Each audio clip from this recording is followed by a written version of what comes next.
Dzisiaj jesteśmy w Campbelltown, jesteśmy w destylarni Glengyle.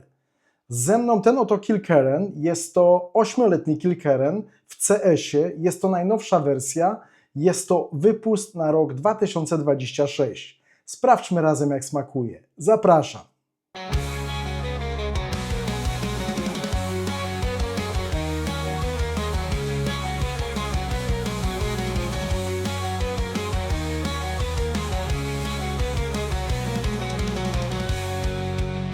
Witam serdecznie w kolejny piątek, tutaj Marcin. Tak jak zapowiedziałem na wstępie, jesteśmy w Campbelltown, jesteśmy w destylarni Glengyle. Ze mną ta oto whisky, jest to 8-letni Kilkerran w mocy beczki. Jest to release na rok 2026. Chociaż według kodu i danych z destylarni whisky ta została zabutelkowana 10 grudnia 2025, ale sama destylarnia deklaruje ten oto wypust jako 2026 release. Więc co mogę powiedzieć o samej whisky? Tak jak już wspomniałem wcześniej, jest to 8-letnia whisky, która jest zabutelkowana w mocy beczki. W tym wypadku jest to 57,7% alkoholu. Whisky ta ma naturalny kolor i nie jest filtrowana na zimno. Jeśli chodzi o maturację, whisky ta była leżakowana tylko i wyłącznie w beczkach po bourbonie. Jeśli chodzi o cenę, whisky ta kosztuje u mnie pomiędzy 67 a 75 euro. Z tego, co znalazłem na polskich stronach internetowych, można ten wypust już kupić od 289 zł.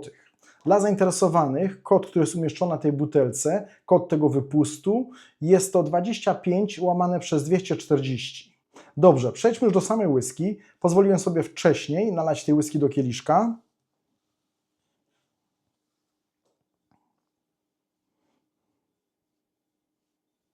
Sprawdźmy, jak jest na nosie.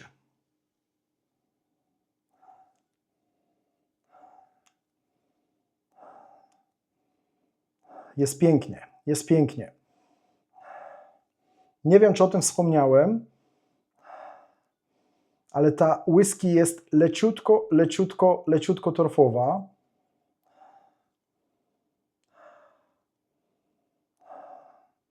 I pięknie teraz tutaj to gra. Ma prawie 60% alkoholu, ma 8 lat. Skłamałbym, gdybym powiedział, że nie czuję tutaj tego alkoholu, ale te 57,7% alkoholu jest tu świetnie ułożone, fajnie ukryte, jak na te 8 lat, bardzo przyjemnie się wącha. Jest mnóstwo owoców, mnóstwo tropikalnych owoców, mnóstwo świeżości i leciutki dymek z tyłu. Jest tu poniekąd taki klimat, jaki znam z Kilkerran Heavily Peated Batch 11.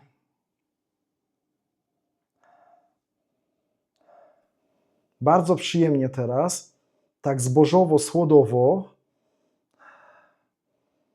Są takie momenty, kiedy jest bardzo świeżo, a są takie momenty jak teraz, kiedy słód przeważa, do tego taka zakurzona piwniczka, jest coś słomy siana, takie wiejskie klimaty. Coś ze stodoły. Oczywiście na nosie również takie ex-bourbonowe klimaty, dużo karmelu, wanilii, jasne owoce, jabłko, ale powiedziałbym, że zielone jabłko. Jest też tak świeżo zielono. Powiedziałbym też, że agrest. Ale są również takie momenty, kiedy jest tak słodowo, troszeczkę ciężej i słodko. Nie tylko świeżo, ale jest słodko. Teraz bardzo przyjemnie. Powiedziałbym, że budyń, ale taki budyń waniliowo-karmelowy. Jest i troszeczkę morskości, troszeczkę soli. No i oczywiście mam tutaj i tropikalne owoce i na pierwszym planie ananas. Mnóstwo ananasa.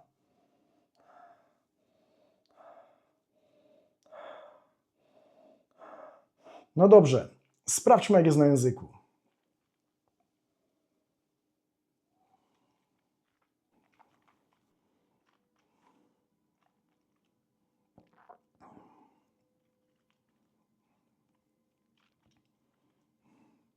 Bardzo fajnie, bardzo przyjemnie, bardzo owocowo, dużo tych tropikalnych owoców, ananas, ale na języku również i wyraźnie mango.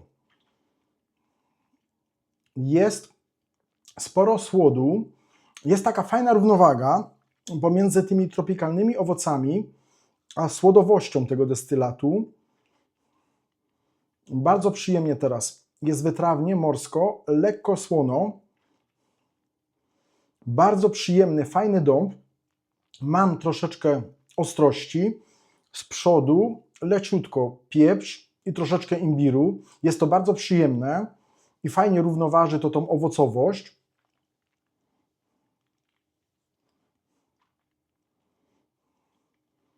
No muszę przyznać, że przy tym łyku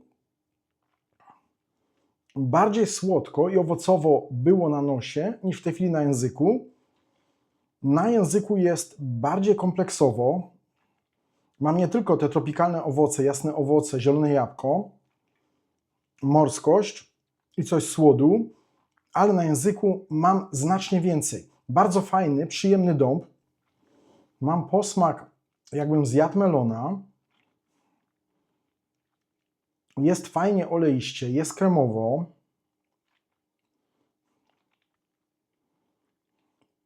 Troszeczkę karmelu, takiego słonego karmelu.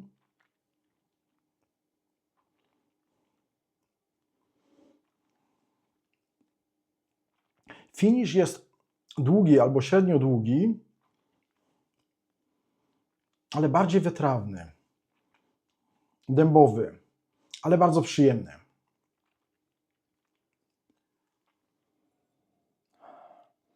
No teraz, kurczę, teraz wanilia, budyń waniliowy i karmel walczą razem ze świeżymi owocami, tropikalnymi owocami. Tutaj teraz wyraźnie mango, ananas walczą o prymat. Pięknie, pięknie. To, co miałem na samym początku na języku, mam w tej chwili znowu na nosie. Więcej słodyczy. Bardzo przyjemnie. Znowu taka słoma, siano, bardziej słoma i takie wiejskie klimaty, ale bardzo przyjemne. No teraz i coś z gruszki, ale takiej bardzo dojrzałej gruszki i nie tyle może słodkiej, co takiej gruszki z kompotu. No i te momenty takiej świeżości, ach, pięknie, pięknie. Teraz bardzo dużo wanilii. O, jak ona pachnie. Znowu troszeczkę dymku, troszeczkę torfu. No powiem tak, na języku nie wyczułem tego torfu. Albo inaczej, bardziej wyczuwam ten torf na nosie niż na języku. Na języku na końcu, przy finiszu, jest tak wytrawnie. Mamy taniny, mamy troszeczkę drzewa i jest tak leciutko popiołowo. Ale na nosie ten torf jest bardziej obecny. I bardzo przyjemnie, bardzo fajnie podbija tutaj tą słodycz i owocowość. W tej chwili mam taki zapach jak marshmallows na ognisku. Bardzo przyjemnie, bardzo fajnie.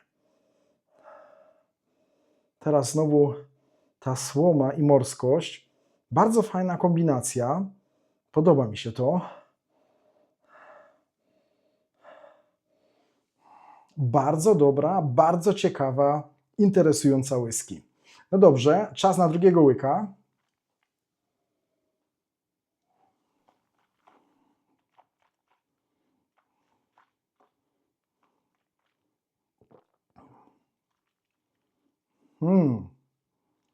Bardzo fajnie. Teraz ta owocowość, więcej mango, mniej tego ananasa, dojrzała gruszka plus mango, sporo słodu, jest i miód, bardzo fajnie drzewo, bardzo przyjemnie. Fajnie, teraz to się po prostu scaliło razem. To, co wcześniej odczuwałem wyraźnie na początku, i ta część, którą odczuwałem potem przy finiszu, teraz razem się to skompresowało i wszystko razem. Dalej czuję owoce, tak leciutko kwaśno i słodko. Bardziej ananas tym razem, troszeczkę mango, ale bardziej ananas. Fajnie to przemija. Tego pieprzu, imbiru, no nie jest za dużo, nie jest za dużo. No słuchajcie, ta whisky ma 8 lat. Absolutnie nie wyczuwam tutaj młodości tego destylatu, albo inaczej.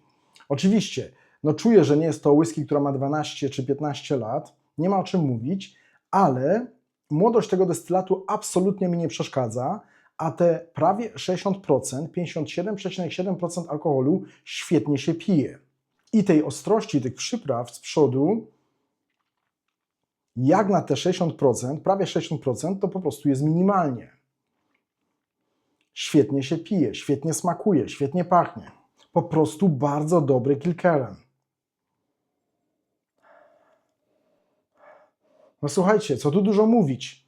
Jest to bardzo dobry Kilkerran, którego polecam, z czystym sumieniem polecam. Pachnie rewelacyjnie, smakuje bardzo dobrze, alkohol jak najbardziej dobrze połączony, dobrze ułożony. 57%, naprawdę jest to świeża, mocna, taka kraftowa whisky. Bardzo dobry ex-bourbon z Campbelltown. Świetnie, po prostu świetnie. No dobra, zrobię takie małe porównanie. No nie mam starszych edycji, żeby złożyć to razem, porównać, ale tak z ciekawości po prostu, jak się ma ta whisky do 12 i do Heavily Peated. Zaraz wracam. Dobrze, jestem z powrotem. Pozostaliśmy w Campbelltown, pozostaliśmy w destylanii Glengyle. Doszły te oto dwie whisky. Po pierwsze, 12 z Corange'u, Kilkerran 12-letni i Kilkerran Heavily Peated, jest to batch 13. Ostatnio kosztowałem i wąchałem Kilkerrana 8-letniego, więc przejdę teraz bezpośrednio do 12. W mojej prawej ręce Kilkerran 12-letni.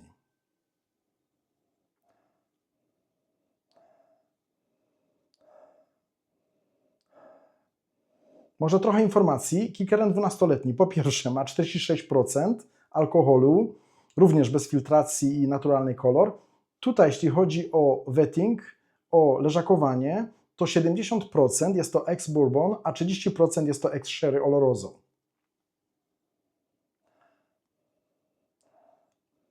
No i to teraz wyraźnie wyczuwam w tym porównaniu. No musiałbym powiedzieć, że jest lepiej ułożona. Po pierwsze ma 12 lat, po drugie ma tylko 46% alkoholu, ale są również takie momenty, kiedy jest nieco świeżo, ale wyraźnie więcej tych klimatów po sherry.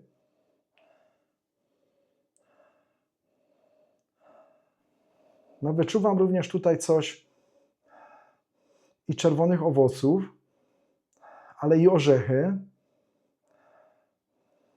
Ten dąb tutaj jest taki cięższy. Robi wrażenie bardziej mineralnej, bardziej oleistej.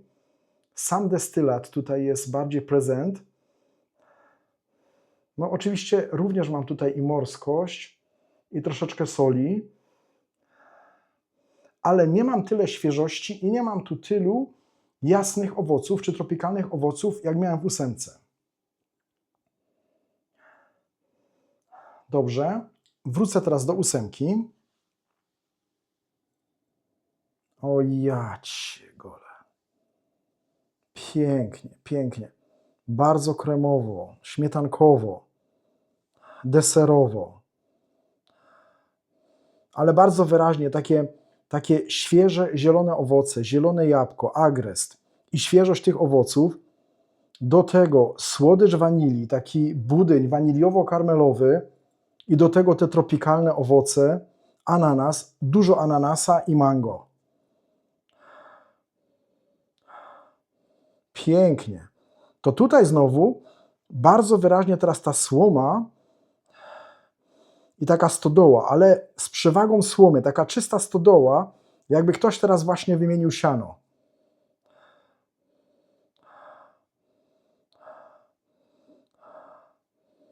Pięknie.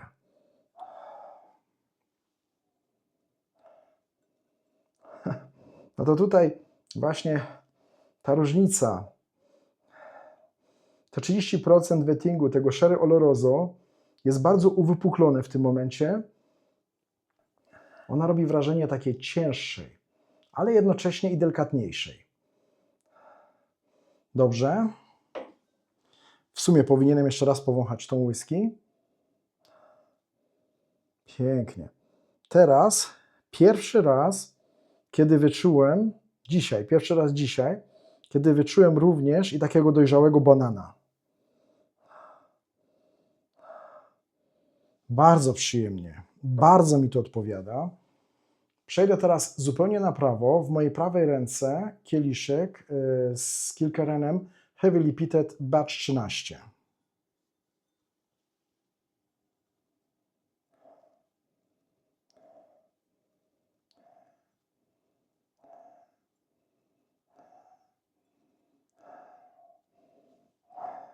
Powiem tak, morsko-słodowo i sporo torfu, dużo więcej torfu niż tutaj, nie ma o czym mówić, ale pamiętam, że batch 13 na nosie rewelacyjny, bardzo świeży, owocowy, mnóstwo owoców, tropikalnych owoców, a tutaj w tym momencie zrobiła się dziura.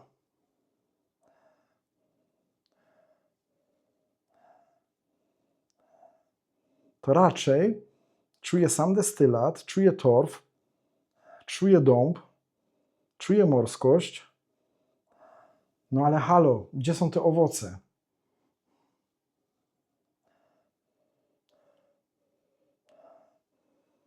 Nie wiem. Nie wiem, co się stało.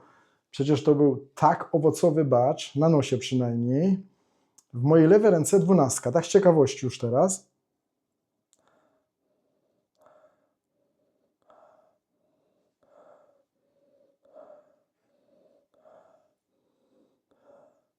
I teraz przejdę do Heavily Peated.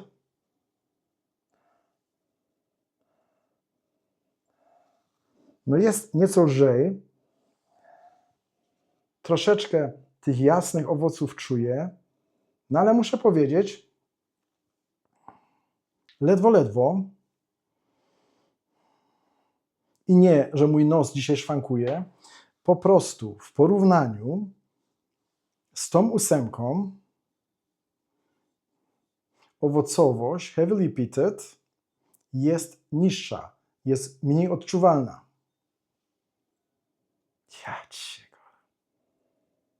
Tu jest po prostu pięknie, jest cudownie, jest wspaniale. Jest świeżo, jest orzeźwiająco, jest zachęcająco. To po prostu ta whisky mnie zachęca do tego, aby je skosztować.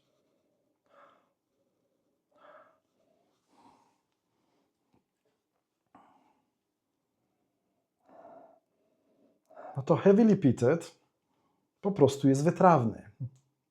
Dobrze, może upraszczam, bardzo upraszczam w tym momencie. No oczywiście, no czuję teraz tutaj te owoce, ale nie tak intensywnie jak w 8. Nie tak intensywnie jak w 8. No w 8 jest rewelacyjnie, jest cudownie, jest tak jak uwielbiam, tak jakbym tego oczekiwał po prostu od Kilkerrana. Dobra, może zrobimy tak, że skosztuję najpierw 12. Na pewno wziąłem batch 13, tak, to jest batch 13, nie wiem czy to widzicie. Też on był na nosie rewelacyjny. Dobra, kosztuje 12.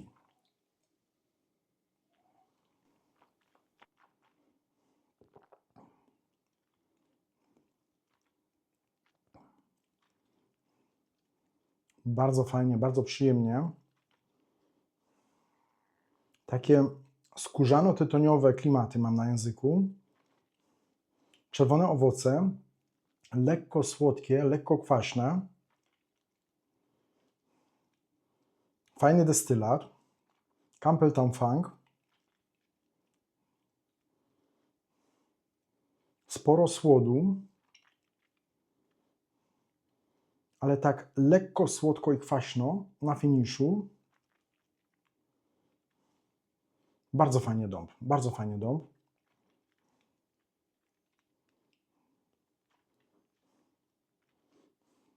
No bardzo fajna, pijalna, ułożona whisky. Teraz naprawdę, oj, teraz pięknie destylat. Teraz ten Campbelltown Funk jest taka oleista, taka lekko industrial. O ile tutaj bardziej odczuwam właśnie tak siano, takie wiejskie klimaty, to tutaj w 12 bardziej tak zakład mechanika samochodowego plus owoce. No mam teraz i coś siana i owoców, takie jabłko, czerwone jabłko, słodkie jabłko. Oczywiście nie odczuwam na języku przypraw, imbiru czy pieprzu. Być może dlatego, że ta whisky ma tylko 46%, a wcześniej kosztowałem tej po lewej stronie, którą mam 57,7%, ale jest to i jednocześnie 12-letnia whisky, która jest świetnie ułożona. Bardzo fajnie. Posłuży mi ona tutaj raczej za tło. Absolutnie nie chodzi mi w tym porównaniu o to, aby powiedzieć, która z nich jest lepsza, a która gorsza. Teraz będę miał szansę wyczuć, czy ten destylat jest młodszy i na ile wyczuję młodość tego destylatu w porównaniu do 12. Kurczę. No mógłbym tak cały wieczór. Mógłbym tak cały wieczór. Dobrze, jednak skosztuję.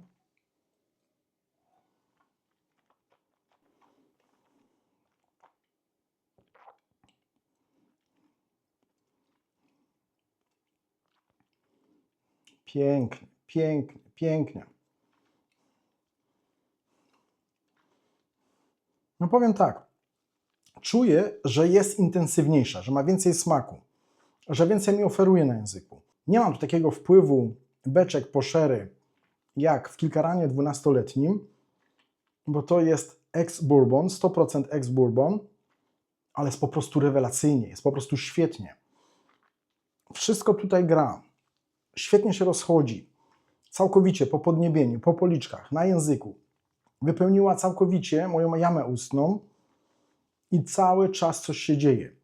Z całym szacunkiem do 12, jest to bardzo fajny standard, jest to bardzo fajna korężowa whisky, ale ta 8, jak dla mnie, jest o wiele lepsza. I broni się całkowicie, bo nieszczególnie wyczułem tutaj młodość tego destylatu.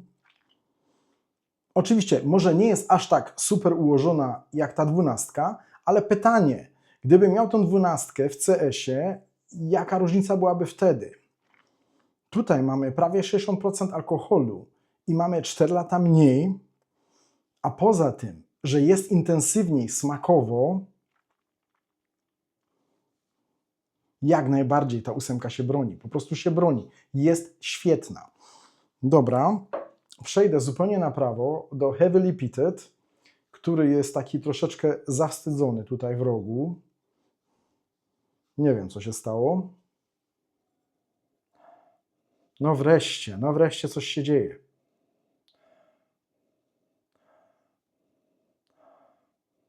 No tutaj mamy według destylarni 90:10, czyli 90% ex-bourbon, 10% ex-sherry, ale tutaj ten wpływ beczek po sherry jest wyraźny. Zresztą mówiłem o tym w filmie na temat tej whisky i bliżej temu batchowi 13 do 12 niż do tej 8. Dużo bliżej. Niemniej skosztuję.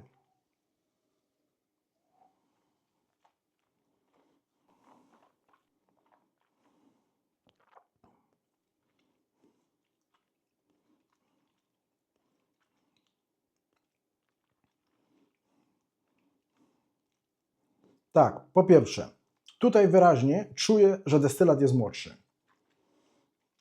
Ile ma ta whisky? Niech sprawdzę.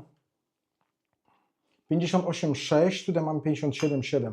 No dobra, powiedzmy, że ma procent więcej alkoholu, ale tutaj ten alkohol jest świetnie ułożony w porównaniu do Heavy Limited Batcha 13. Z jasnych owoców, tropikalnych owoców na języku nie zostało nic. Jest wytrawnie. Czuję wyraźnie ten wpływ beczek po Sherry Oloroso i jest to przyjemne tutaj. Muszę powiedzieć, że jest to przyjemne. Jest ziemiście. Jest popiołowo. Mam dąb, mam orzechy. Mam morskość. Jest fajnie, ale nie tak fajnie jak po lewej stronie. No pięknie teraz ta torfowość plus destylat, Campbelltown Funk plus te owoce, no teraz pięknie. Na nosie do mnie ta whisky jak najbardziej mówi, na języku już jest gorzej, ale mówię to odnośnie batcha 13. Batch 11 i 12 jak najbardziej rewelacyjne, polecam. Batch 13, no powiedzmy delikatnie, nieco mnie rozczarował. Na nosie świetnie, na języku już niekoniecznie. Niemniej tutaj na nosie również słabo, ale świadczy to tylko o tym, że ta whisky po prostu jest lepsza.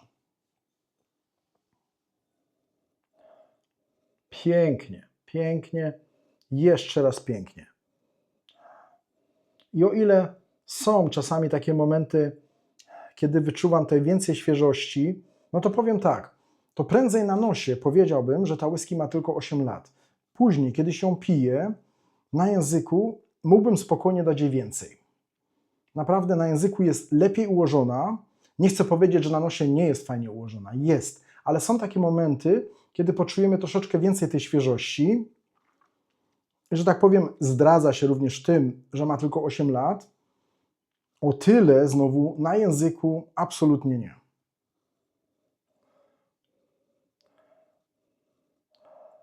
Dobrze, naprawdę mam teraz ochotę, aby znowu je skosztować.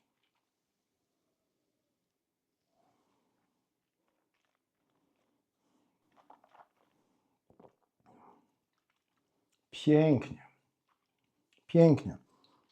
I to, co powiedziałem, będę się powtarzał.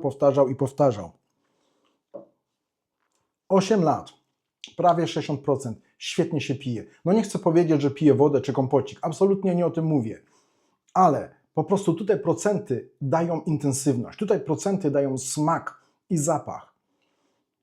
Troszeczkę przypraw, troszeczkę imbiru, to powiem Wam, że znajdę whisky, która ma 46% i mają tego imbiru więcej niż ta whisky, która ma 8 lat i 57,7% alkoholu. Jest świetnie, jest rewelacyjnie. Jest to bardzo dobry, świetnie pachnący, bardzo dobrze smakujący Kilkerran 8-letni. Więc podsumowując, dzisiejszym bohaterem jest ta oto whisky. Jest to Kilkerran 8-letni CS. Jest to wypust na rok 2026 według deklaracji samej destylarni. Chociaż ta whisky była zabutelkowana 10 grudnia 2025, to jednak, powtórzę to jeszcze raz, według deklaracji destylarni jest to release na rok 2026, który gorąco polecam. Whisky, która fajnie pachnie, rewelacyjnie pachnie, jest bardzo świeża, jest bardzo intensywna, jest mocna, jest energiczna. Mamy tutaj mnóstwo świeżych owoców, zielone jabłko, mamy agres, mamy tropikalne owoce, mamy tutaj mango i mnóstwo ananasa. Do tego oczywiście Campbelltown Funk, może nie tak silny i mocny jak w 12, ale jest tutaj obecny, albo inaczej, on objawia się tutaj przez zapach takiej słomy, takiej czystej słomy. No nie wiem jak to powiedzieć, ciepłej, takiej wygrzanej na słońcu słomy, co mi bardzo, bardzo pasuje i bardzo podchodzi. Ma 57,7% alkoholu, świetnie na języku, świetnie na nosie, bardzo fajnie się pije. Ma 8 lat, absolutnie nie wyczuwam tutaj młodości tego destylatu. Te 8 lat jak najbardziej się obroniło. Moim zdaniem rewelacyjny Kilkerran. Moim zdaniem, jeśli lubisz Campbelltown, jeśli lubisz Kilkerrana, jest to must have. No więcej nic nie powiem, więcej nic nie dodam i mam nadzieję, że podobał Wam się ten film. Dziękuję za to, że jesteście ze mną, że oglądacie moje filmy, że podbijacie moje filmy. Dziękuję za każdego jednego lajka. Dziękuję za Wasze komentarze i za to, że jesteście. Do zobaczenia następnym razem. Cześć!